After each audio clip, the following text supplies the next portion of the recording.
Welcome to the Salmon Runs YouTube. Enjoy the video. You start by verifying your device model and firmware because installing the wrong beta bricks phones. Once done, back up everything, use local and cloud copies, and ensure 50% plus battery or connect to power. Next, enroll in the Realme beta program with the same account tied to the device.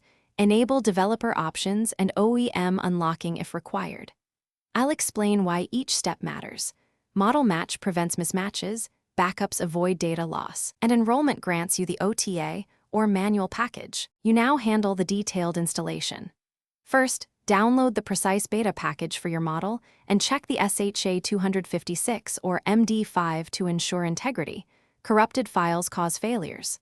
Once verified, reboot into recovery or fast boot per Realme's instructions, use the command sequence shown, and confirm each prompt. Then apply the update either via OTA or sideload, keeping the device plugged in and stable. Make sure to watch progress bars and do not interrupt the process. Interruptions lead. You finish by rebooting into the new beta and completing the initial setup. Once done, go to Settings and clear cache if the system seems sluggish.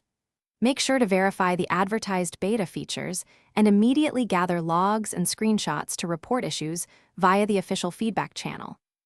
If the phone fails to boot or behaves unpredictably, the key troubleshooting step is to restore your backup or reflash the official stable firmware with Realme's flashing tool. That recovery path saves your device if the beta fails. Thanks for watching. Consider subscribing if we helped you.